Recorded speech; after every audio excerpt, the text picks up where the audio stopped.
In this video, we'll go through the basics on how to enter an eBird checklist into the atlas. The video is made up of two parts. The first part is the mechanics of how to do that import. It's very simple and pretty quick. The second part will be a little more advanced, and that's so if you want to see how to download your eBird data and generate a list of all your checklists and have a nice easy way to kind of keep track of which checklists you have or have not imported into the atlas, that's for you, but it's a little more advanced. And so if you just want to know the basics about how to enter your eBird checklists into the atlas, that's just part one. This is a really easy way to contribute to the atlas, and your contributions will help guide conservation efforts for the next 20 years. All of the data that you might have in eBird checklists is useful, even if it's from heavily birded areas that you think have lots of atlas coverage already. It still adds to our power of our analysis. And if you're watching this video in September of 2025, we have a special monthly challenge on right now, where every eBird checklist you import will get you an entry into our end of season random draw that will be awarded a pair of Vortex Diamondback binoculars. It's very simple to import an eBird checklist into the atlas. We're going to start by heading to the atlas homepage, birdsontario.org. You'll see something like this. Click on the login button in the top left. That'll take you into NatureCounts, which is the atlas database. You should see your sign-in page where you'll enter your username and password. If you're not yet registered, make sure you click the register as a new user button. Otherwise, just enter your atlas username and password and click sign in. It'll take you to this page here where you have a few menu items like looking at your data, exploring some of the data, but we're going to click on submit and then click submit data from our drop-down menu. Now, if you've been entering data through the website before, this will look very familiar. You'd be selecting your location, entering all your effort data, that sort of stuff. But you've already done that in eBird, so we're going to click this import from eBird button.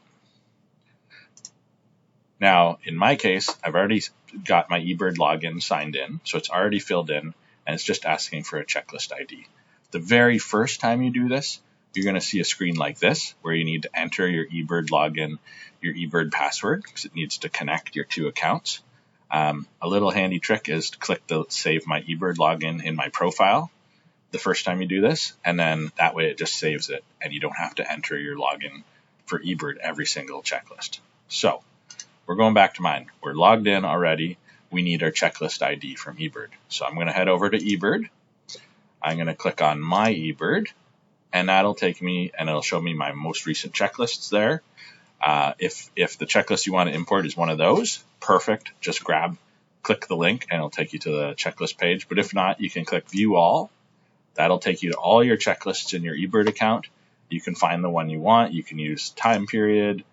There's more filters. You can filter by location if you need to find the particular checklist or checklist you're looking for.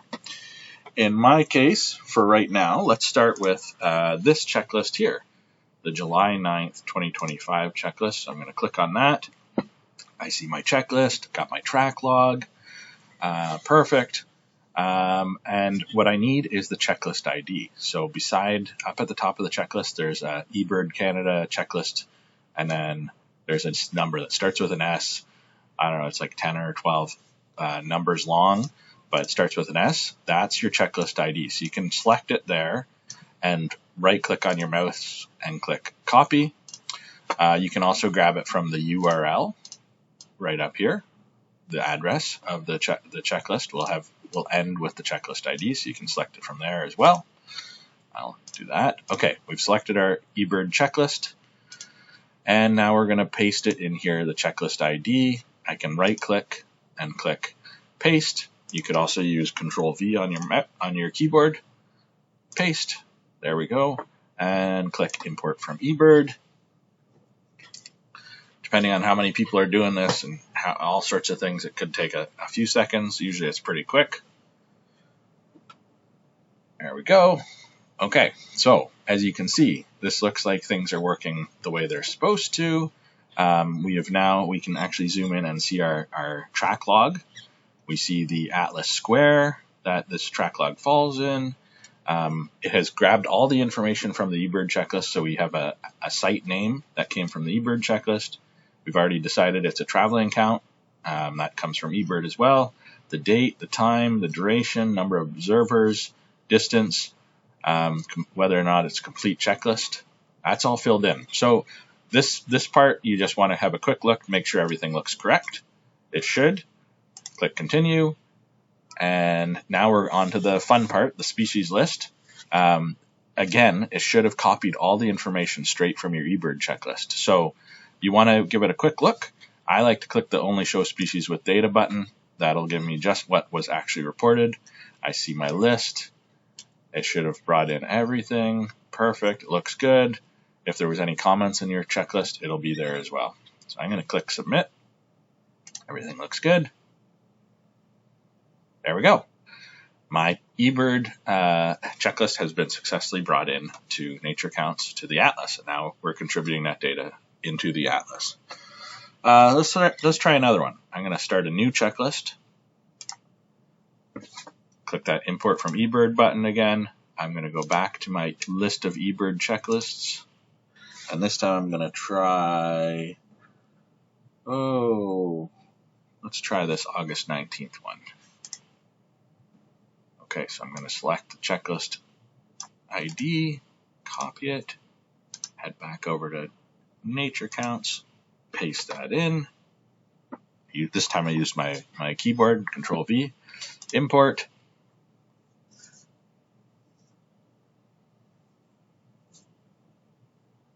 Takes a second again. I think my internet's extra slow today.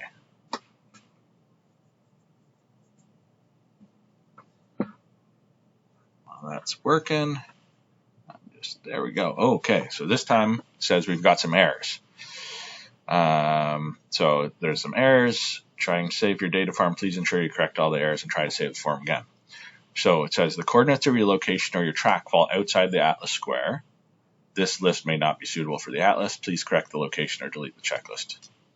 So it's brought it in. It tells me it has successfully brought it in, but there's a problem. And the problem is this track from this checklist crosses the square boundary. So it starts in one square and ends in another square. So that is probably the biggest issue that we have when we're bringing in checklists from eBird, because you might not have been paying attention to square boundaries or known about square boundaries.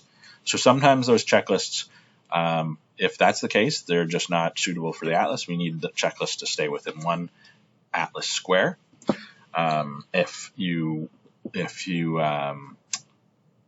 If that's the case, the best thing is to have a look at that checklist and manually enter it in. If you know what birds were on which side of the square, then you could manually enter it in two separate checklists, or one and just include stuff from one square. But if not, that's okay. It's just not suitable for the atlas. That's okay. We'd like to get as much data as we can, but we want to have good data. So this one, we're going to skip this one. Let's go back and submit data again, and we'll try a new another eBird checklist. That one is no good. So while it's doing that, I'm going to head over back to eBird and find the one I want to do. I want to do the June 8th one at 6:19. There it is. Okay, so let's copy that checklist ID. We're going to import from eBird. There's the new checklist ID that we want to use. Okay.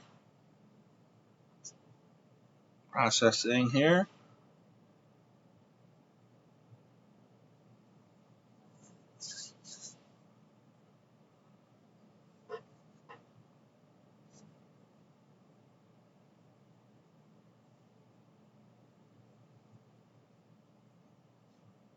My internet is slow today. Okay. All right, so we do have a little note up at the top. It says, your form contains one or more rare species or high counts for this date and location. Please review your list. So give me a heads up right off the bat. Make sure you really double check your species list. But we've got our location. It's a stationary checklist, single location, location name, good. Got our date, got our location, duration 4 minutes, number of observers, good. Distance, obviously there's nothing, so it's stationary. Complete checklist, yes. So that's all good. So I'm going to hit continue.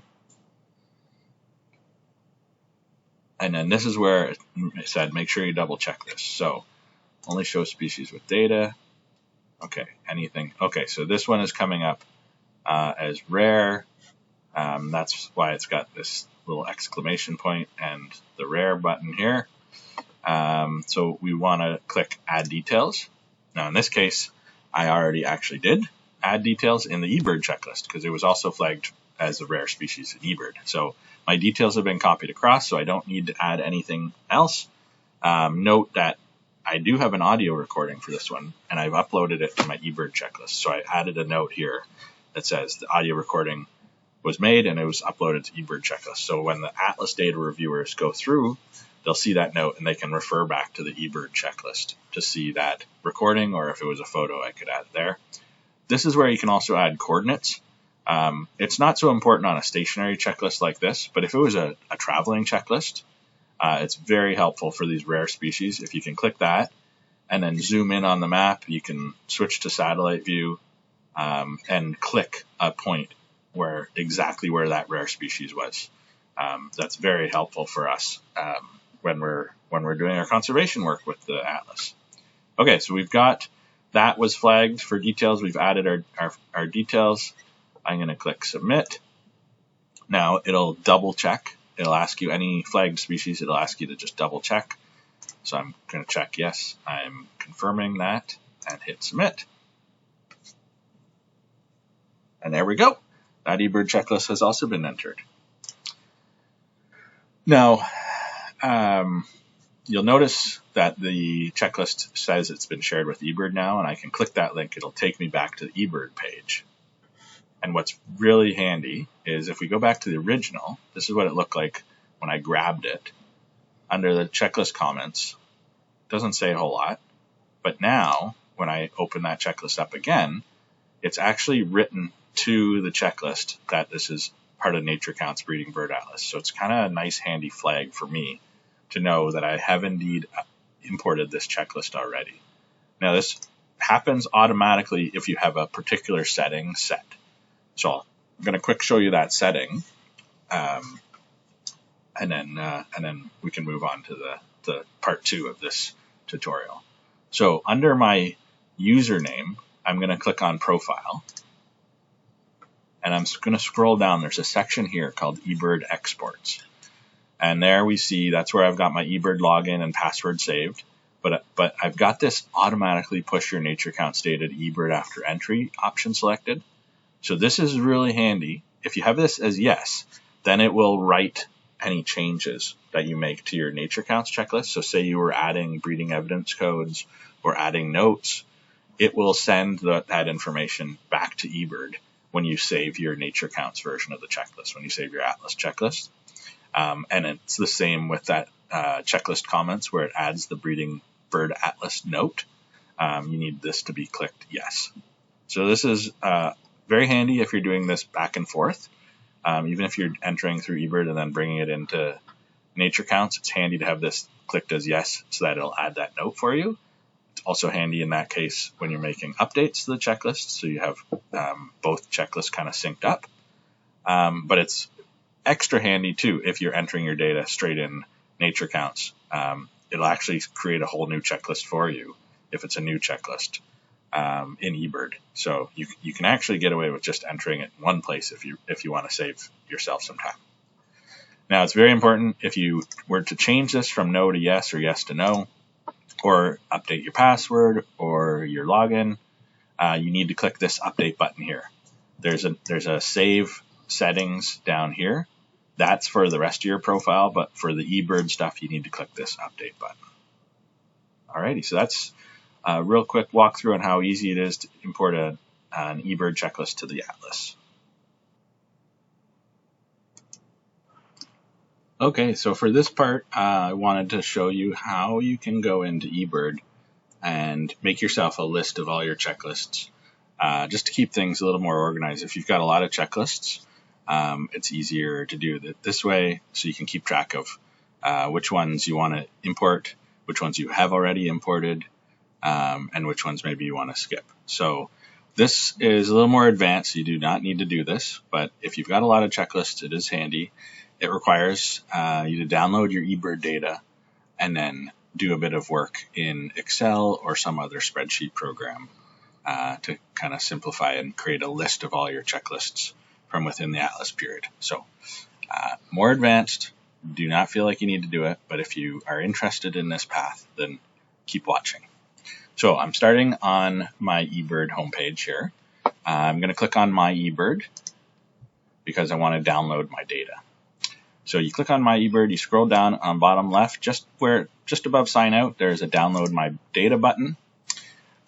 You click submit here, and this will send you an email to your email address associated with your eBird account to tell you, or to send you a link when your eBird data is ready to download. Now, you download everything, so this takes a little more work if you have a lot of checklists like me, but that's okay. So I've clicked submit. I did this earlier, so I already have the email from eBird. This is what it looks like. Gives you a link. You click that link, and you're going to download the file. Now, I've already downloaded the file. I'm just going to open that file up. It should look something like this. Bring this over. So when you open up the file, this is the file that it came as, eBird 175708, blah, blah, blah, blah, blah. You open that up, it's a zipped file. There should be a spreadsheet file within that. So I've opened that spreadsheet up, and it looks like this. All right, now we've got all my data that I've ever entered to eBird. Before I start sorting and filtering it, I'm just going to get rid of some of the columns that we don't need. So we need the submission ID. We don't worry about the species stuff, so we can delete those. I'm going to select those columns and delete them. We're going to keep the state province. That'll help us for sorting. We can keep county. We don't need location ID. And delete that one. Location name, very helpful. Latitude, longitude, helpful. Date, time, that's good. You probably don't need the rest of these except for the checklist comments, which is right there. I'll explain why you need those checklist comments in a second. Okay, and don't need catalog numbers. Okay, so I've deleted a bunch of columns. That'll make things a lot simpler. The next thing I'm going to do is I'm going to sort based on state and province, because we only really need the Ontario stuff. So my data has headers. I'm going to sort on state province. And I'm just going to select these columns that are not Ontario. Oops.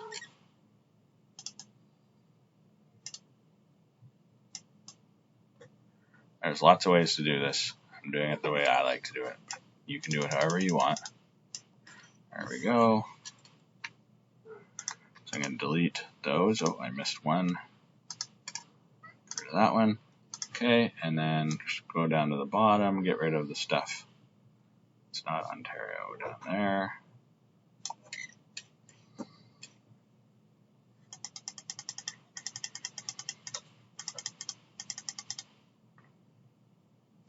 Oops. Okay, so I'm going to select that. I'm going to hit Control and Shift, and then down on my arrow key, that'll select all the columns that have, or all the rows that have data below that point. Delete those. Okay, so I'm left with just Ontario records. Next thing I'm going to do is sort by date, because for the Atlas purpose, we only need stuff from 2021 to 2025. Sorting on date. Okay, so there's stuff from the 90s, don't need those. All the way down to 2021.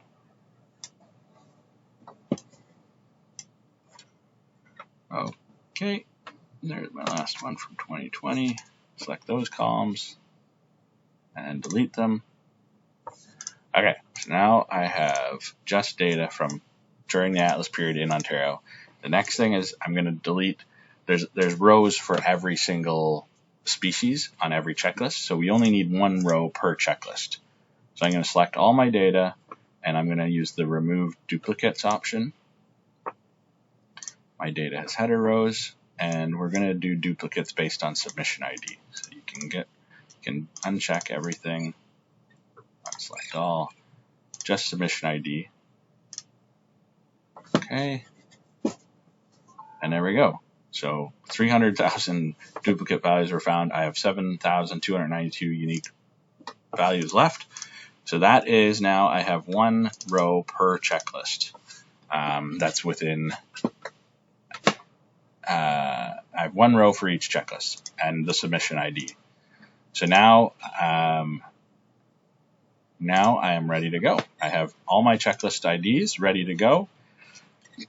I have the county, I have the location, date, time, and then checklist comments. And remember I said the checklist comments was going to be important because this shows me if I did import it to the Atlas already, it'll tell me because I have that option that I showed you earlier set up. So it writes this little comment to it, and it should be at the start of your comment. So any of these ones that have the NatureCounts Breeding Bird Atlas checklist comment in them, I can actually get rid of those because I've already done them. So I'm actually going to sort this checklist based on checklist comments. And all these ones that say NatureCounts, which should be a lot of them, oops.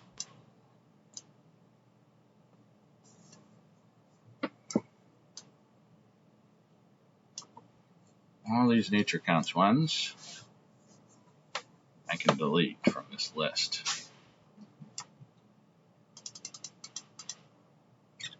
There we go. I can delete those. And now I am left with just my eBird checklists that I have not yet entered into the Atlas, so I can start working through them. Now, a lot of these are going to be in times of year that maybe aren't that helpful for the Atlas outside of the peak breeding season. Most of my peak breeding season checklists should be in the Atlas already, but you can sort on date and prioritize those ones, or you can just start working through them. And you can select the checklist ID, bring it in through the import tool that I just showed you, and then work your way down your list. That's it. Just a little handy extra sort of advanced tool or tips to help you figure out which checklists from eBird you need to import into the Atlas. Thanks very much for watching. Hope that you're able to share some of your eBird data with us for the Atlas. It goes a long way to helping us develop our models, even if it's from places that have lots of checklists already or species we already have records for in that area.